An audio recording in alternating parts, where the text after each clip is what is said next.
जय हिंद दोस्तों, Sandeep tricky math special YouTube channel में आप सभी का स्वागत है। बिहार पुलिस मद निषेध 2022-23 जिसमें टोटल पोस्ट 689, इसके लिए प्रैक्टिस सेट नंबर 39 है। प्रैक्टिस सेट 1 से लेकर 38 तक करा दिया है।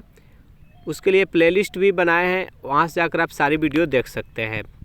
तो वीडियो स्टार्ट करते हैं, चलते हैं हम प्रश्न की तरफ। पहला प्रश्न है आपके सामने कि भारत किस गोलार्ध में स्थित है। 4 ऑप्शन है आपके सामने, जो भी इसका सही आंसर है जल्दी से कमेंट कीजिए और इस वीडियो को लाइक कर दीजिए और वीडियो को शेयर कर दीजिए। जो भी दोस्त हमारे इस चैनल से जुड़े हुए हैं, बताइए 1 नंबर प्रश्न का सही आंसर क्या है। तो जो भी स्टूडेंट यहाँ पर ऑप्शन नंबर डी के साथ जा रहे हैं, उत्तरी गोलार्ध, बिल्कुल सही जवाब है। सेकेंड नंबर क्वेश्चन है कि भारत में जनगणना की अवधि है, यानी भारत में कितने वर्षों पर जनगणना रेगुलर होता है। 4 ऑप्शन है आपके सामने, बेहद ही सिंपल प्रश्न है। तो प्रत्येक 10 वर्ष पर भारत की जनगणना की जाती है। इसका राइट आंसर है ऑप्शन नंबर ए। चलिए थर्ड नंबर प्रश्न है कि भारत की कुल जनसंख्या कितनी है, यानी 2021 के जनगणना के अनुसार आपको जनसंख्या बताना है कि भारत की कितनी जनसंख्या है। तो थर्ड नंबर प्रश्न का जो भी स्टूडेंट यहाँ पर ऑप्शन नंबर ए बता रहे 121 करोड़, बिल्कुल सही जवाब है। नेक्स्ट है कि भारत की सबसे बड़ी जनजाति कौन सी है। बेहद इंपॉर्टेंट प्रश्न है, बताइए इस प्रश्न का सही आंसर क्या है, जल्दी से कमेंट कीजिए। तो जो भी स्टूडेंट यहाँ पर ऑप्शन नंबर बी बता रहे हैं, भील, बिल्कुल सही जवाब है। नेक्स्ट यहाँ पर 5वां प्रश्न है कि विश्व की कुल जनसंख्या का कितना प्रतिशत जनसंख्या भारत में निवास करती है। बताइए, बेहद इंपॉर्टेंट प्रश्न है ये, बार बार और बिहार पुलिस रिलेटेड जितने भी एग्ज़ाम है उसमें पूछे जाते हैं ये कि भारत की कुल जनसंख्या पूरे विश्व की जनसंख्या का कितना प्रतिशत है। तो टोटल कितना प्रतिशत है, तो 17.5% है। इसका राइट आंसर है ऑप्शन नंबर ए। भारत की कुल क्षेत्रफल कितना है, ये भी प्रश्न पूछे जाते हैं। तो 32,87,263 इसका राइट आंसर हो जाएगा। नेक्स्ट यहाँ पर क्वेश्चन देखते हैं कि भारत में सर्वाधिक बोली जाने वाली भाषा कौन सी है।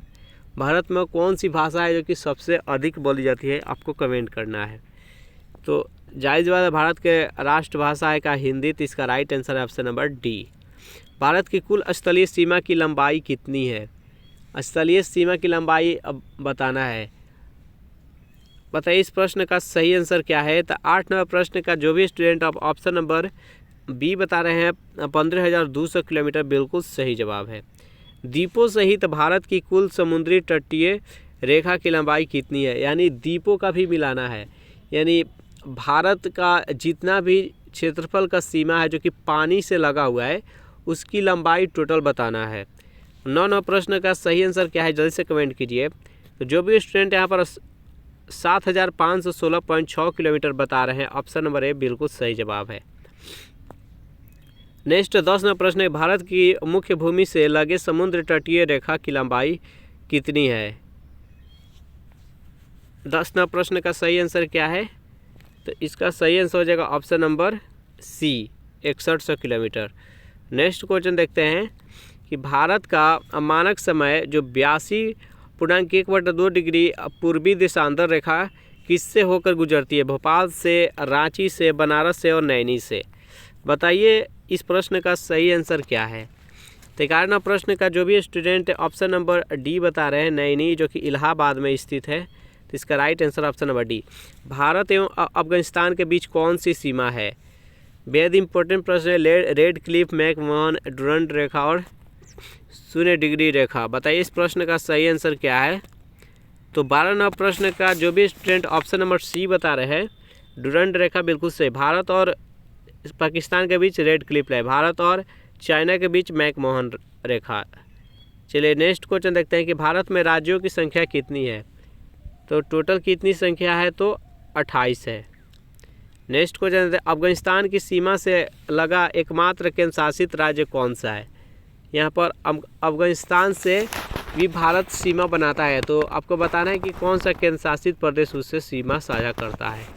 14वां प्रश्न का जो भी स्टूडेंट ऑप्शन नंबर डी बता रहे हैं, लद्दाख, बिल्कुल सही जवाब है। नेक्स्ट क्वेश्चन देखते हैं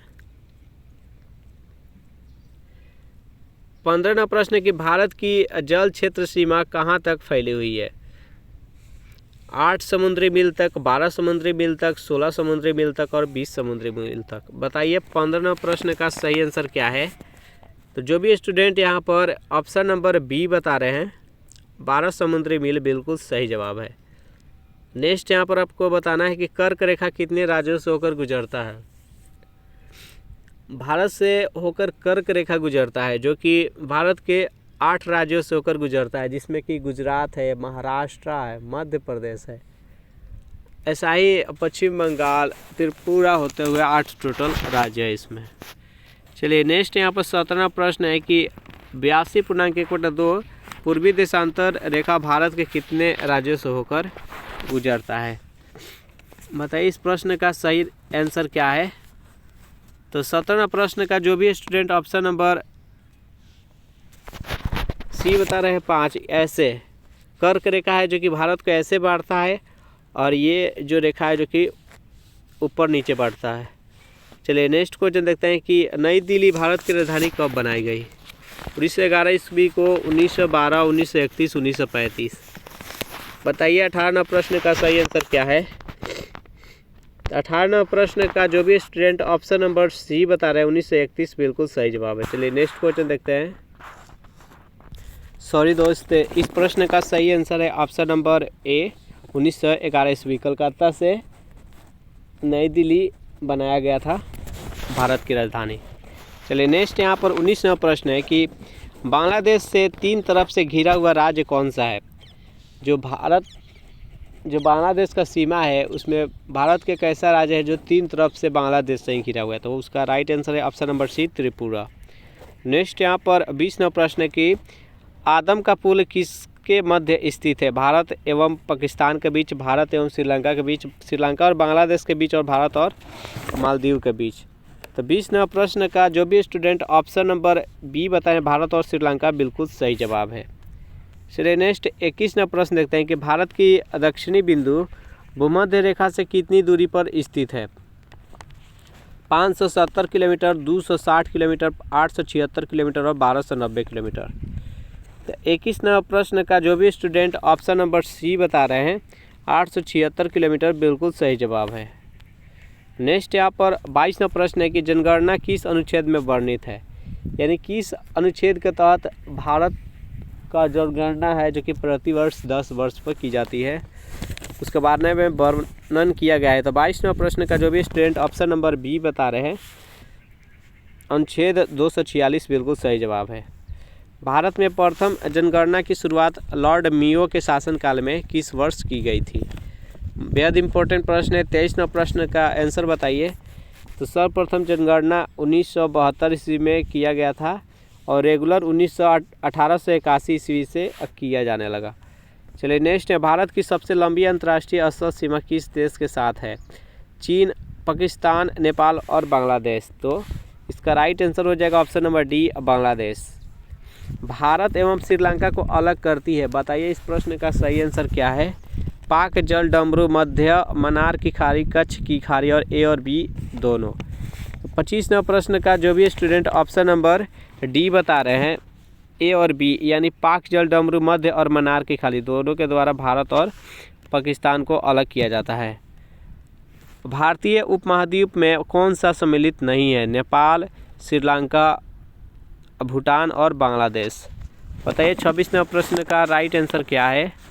तो 26वां प्रश्न का राइट आंसर हो जाएगा ऑप्शन नंबर बी श्रीलंका। 27वां प्रश्न है कि भारत में नियमित जनगणना की शुरुआत 1881 ईस्वी किसके शासनकाल में हुई थी? Lord Lytton, Lord Mayo, Lord Dalhousie और लॉर्ड रिपन। बताइए इस प्रश्न का सही आंसर क्या है? तो 27वां प्रश्न का जो भी स्टूडेंट ऑप्शन नंबर डी बता रहे लॉर्ड रिपन बिल्कुल सही जवाब है। 3 बीघा कॉरिडोर किसको जोड़ता है? बताइए इस प्रश्न का राइट आंसर क्या है? 3 बीघा कॉरिडोर किसको जोड़ता है? भारत श्रीलंका, भारत पाकिस्तान, भारत म्यांमार और भारत बांग्लादेश। तो 28वां प्रश्न का जो भी स्टूडेंट ऑप्शन नंबर डी बता रहे हैं भारत और बांग्लादेश बिल्कुल सही जवाब है। नेक्स्ट यहाँ पर 29वां प्रश्न है भारत की अक्षांशीय स्थिति क्या है? बताइए इस प्रश्न का राइट आंसर क्या है? इसमें हम ज़्यादातर भूगोल का क्वेश्चन रखे हैं। भूगोल से जो भी महत्वपूर्ण प्रश्न बनने वाला था उसको हम लिए हैं इसमें, तो इससे ना घबराइएगा कि इसमें खाली भूगोल का क्वेश्चन है। उससे इम्पोर्टेंट जो क्वेश्चन बनने वाला था इसमें सब हम कवर अप कर लिए हैं। 29वें प्रश्न का राइट आंसर क्या है, जल्दी से कमेंट कीजिए। इस प्रश्न का राइट आंसर हो जाएगा ऑप्शन नंबर बी। चलिए नेक्स्ट क्वेश्चन देखते हैं कि दिल्ली किस वर्ष भारत की राजधानी बनी। 1911 ईस्वी, डबल हो गया क्वेश्चन। जनगणना किस अनुसूची का विषय है, बताइए। 31वें प्रश्न का राइट आंसर क्या है। तो जो भी स्टूडेंट यहाँ पर ऑप्शन नंबर सी के साथ जा रहे हैं, 9वीं अनुसूची बिल्कुल सही, 7वीं अनुसूची बिल्कुल सही जवाब है। 32वां प्रश्न है आपके सामने कि भारत की देशांतरीय स्थिति क्या है, बताइए। 32वें प्रश्न का राइट आंसर क्या है।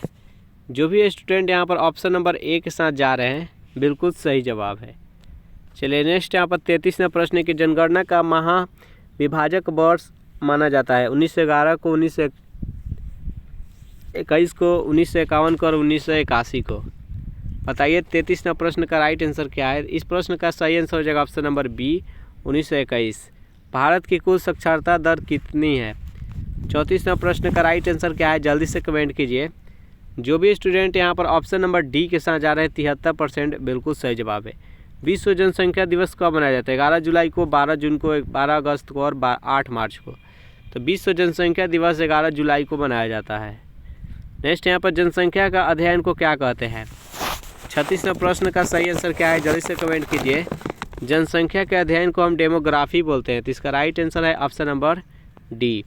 भारत का जनसंख्या घनत्व प्रति वर्ष कितनी है, बताइए। इस प्रश्न का राइट आंसर क्या है। तो 37वें प्रश्न का जो भी स्टूडेंट ऑप्शन नंबर बी बता रहे हैं 382 व्यक्ति बिल्कुल सही जवाब है। चलिए नेक्स्ट यहाँ पर 38वें प्रश्न, भारत एवं चीन के बीच कौन सी सीमा है। तो भारत और चीन के बीच है मैकमोहन सीमा। नेक्स्ट है भारत और पाकिस्तान के तो रेड क्लिफ। 40वां प्रश्न, भारत का सबसे छोटा अंतर्राष्ट्रीय स्थल सीमा किस देश के साथ है, तो अफगानिस्तान के साथ। नेक्स्ट यहाँ पर 41वें पर भारत की लिंगानुपात पर प्रति 1000 पुरुष कितना है। तो 41वें प्रश्न का सही आंसर है ऑप्शन नंबर ए, 943 महिलाएं 1000 पुरुष पर। एक समुद्री मील बराबर कितना किलोमीटर होता है आपको बताना है। तो 42वें प्रश्न का सही आंसर हो जाएगा ऑप्शन नंबर सी, यानी 1.852 किलोमीटर। वीडियो आपको अच्छा लगे तो इसको लाइक करें, अपने दोस्तों के पास शेयर करें। अगर इस चैनल से पहली बार जुड़ रहे हैं तो इस चैनल को सब्सक्राइब कर लें। Thanks for watching this video. मिलते हैं नेक्स्ट वीडियो में।